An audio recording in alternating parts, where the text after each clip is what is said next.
90 के अंदर पीक पे था आपका मंदिर आंदोलन, और 91 आते मूवमेंट बहुत ऊपर चला गया। उस वक्त पीवी नरसिम्हा राव की सरकार थी, उनके ऊपर दबाव था कि इस आंदोलन को कैसे रोका जाए। पीवी नरसिम्हा राव साहब ने हिंदूवादी लोगों से एक मौखिक समझौता कर लिया और कहा कि आप शोर मचाइएगा क्योंकि आपको अपने वोट बैंक का भी ध्यान रखना है। अयोध्या को एक कानून बनाने से पहले उसे उस कानून से बाहर कर दिया और एक कानून बना भारत के अंदर, प्लेसेस ऑफ वर्शिप एक्ट 1991। इस एक्ट के बारे में 1991 से लेकर 2021 आ गई, कोई पूछना ही नहीं चाहता, कोई जानना ही नहीं चाहता कि यह क्या हो गया है। वो बन गया और फिर आ गया 92 में आपने बाबर के ढांचे को गिरा दिया।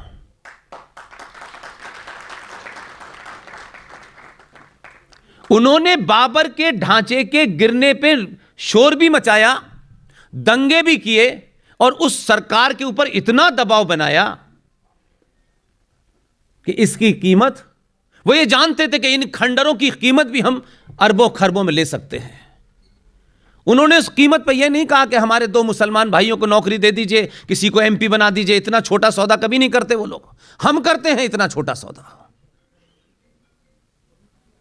1992 के बाद उस वक्त की सरकार ने कोशिश की कि किसी तरीके से इनकी भावनाएं जो बड़ी जल्दी ठेस पहुंच जाती है उन्हें, एक आदमी जो आजाद भारत में उस समय जब डॉक्टर राजेंद्र प्रसाद जैसा ज्ञानी, उस समय जो राष्ट्रपति थे, ऐसे लोग, डॉक्टर राधाकृष्ण जैसे लोग, उनको भारत के पहले प्रधानमंत्री ने शिक्षा मंत्री नहीं बनाया।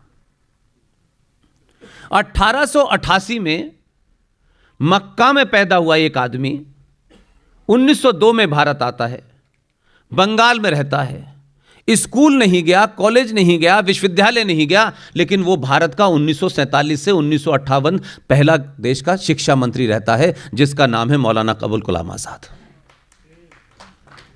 इस पे कभी सवाल नहीं खड़ा किया हमने, क्योंकि हम हमेशा अपनों पे उंगली उठाने में इसलिए आसानी करते हैं कि अपने के बारे में हमें पता है कि यह हमारे ऊपर हमला नहीं करेगा। तो 92 में फौरन रातों रात तय हुआ कि मुसलमानों की भावनाएं अगर ठेस पहुंच गई है तो मौलाना अबुल कलाम आजाद जो 1958 में मर गए हैं, उनको भारत रत्न दे दिया जाए। रातों रात भारत रत्न दे दिया गया, लेकिन उन्होंने कहा नहीं, ये भारत रत्न देने से हमारी जो भावनाएं वो आहत जो हुई हैं वो समाप्त नहीं होंगी। 1993 में जो लोग भारत के संविधान को सर पे लेके घूमते हैं सुबह से लेके शाम तक, हर बात में भारत के संविधान का रेफरेंस देते हैं, जज साहब भी बहुत देते हैं और चीफ जस्टिस भी बहुत देते हैं। 1993 में जो भारत के संविधान में धारा 14 है, जो 14 ये कहती है कि भारत का हर नागरिक बराबर है, उसे सारे अधिकार समान हैं। उन काले कोट वालों ने कभी यह नहीं पूछा कि जब 14 आ गया है तो फिर इसमें 30 कैसे है, 25 कैसे है, 26 कैसे है। और उस चुप्पी के कारण 1993 में कांग्रेस पार्टी के एक नेता ने, ना तो उसको कैबिनेट की मंजूरी थी, न ही सरकार का प्रस्ताव था, और यह कहा कि हम ऑर्डिनेंस ला रहे हैं कि भारत के अंदर 5 मजहब के लोग माइनॉरिटी में हैं और इनको माइनॉरिटी घोषित कर दिया जाए। और यकायक 1993 में नेशनल कमीशन फॉर माइनॉरिटीज बन गया। किसी ने आज तक यह पूछा नहीं कि भारत में माइनॉरिटी कमीशन क्यों बना, इसकी जरूरत क्या थी। और माइनॉरिटी की परिभाषा क्या है भारत में, कौन माइनॉरिटी होगा, किस बुनियाद पे होगा, उसका बेसिस क्या होगा, यह किसी ने नहीं पूछा। क्योंकि हमारा तो एजेंडा ही कुछ और है, हमको क्या लेना देना है। 1993 में चुप रहे आप, 1995 में वक्फ प्रॉपर्टी कानून में वो तरमीम की गई, वो अमेंडमेंट किया गया कि भारत राष्ट्र की इंच इंच जमीन आपकी नहीं है। लेकिन हमें तो ये यकीन ही नहीं होगा, क्योंकि हमारी तो कोठी है, हमारा तो फार्म हाउस है, 4 गार्ड हैं, 5 गाड़ियां हैं, बेटा अमेरिका में है, हमको कौन हटा सकता है। हम इस गलतफहमी में जी रहे हैं अभी भी। 95 निकल गया, उसके बाद की सरकारों का आपको पता है, लेकिन उनका अपना एजेंडा देखिए। 2004 में अटल जी की सरकार चली गई, उन्होंने इस पूरे दौर में कभी नुकसान का सौदा नहीं किया।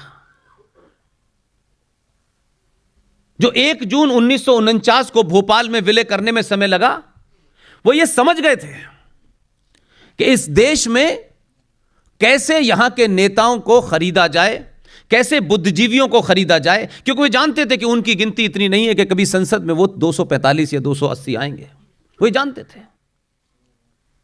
इसलिए उन्होंने वही फॉर्मूला अपनाया आपके ऊपर।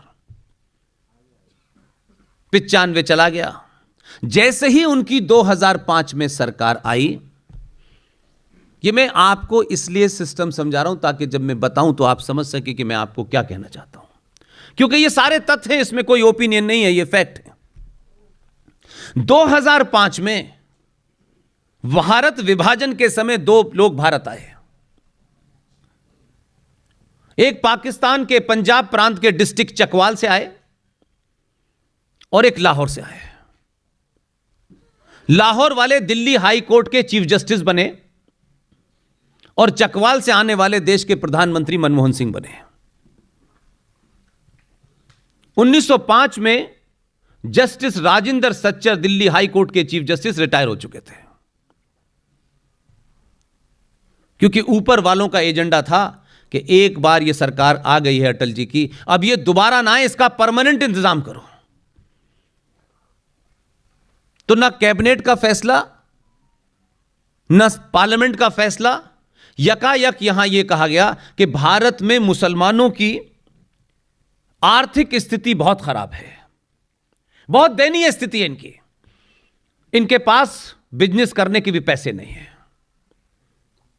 लिहाजा एक सच्चर कमीशन नाम का फ्रॉड बना, जिसने यह अध्ययन करके दिया कि हिंदुस्तान में मुसलमान बहुत पिछड़े हुए हैं, हर जगह पिछड़े हुए हैं।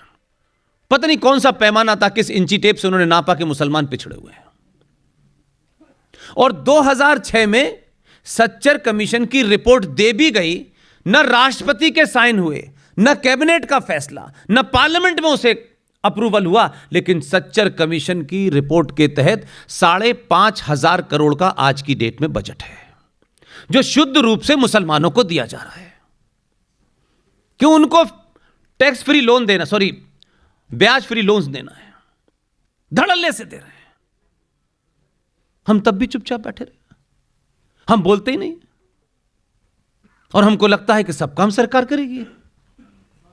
सरकारें भी 2014 के बाद से मुझे एहसास होता है कि अगर आपके लिए कोई काम सरकार कर भी दे तो आप फिर भी सड़कों पर निकल के उसका धन्यवाद नहीं करना चाहते।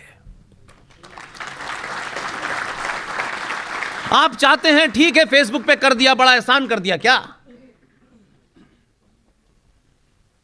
आपके अंदर इतनी कुंठा, इतनी इन्फीरियरिटी कॉम्प्लेक्स है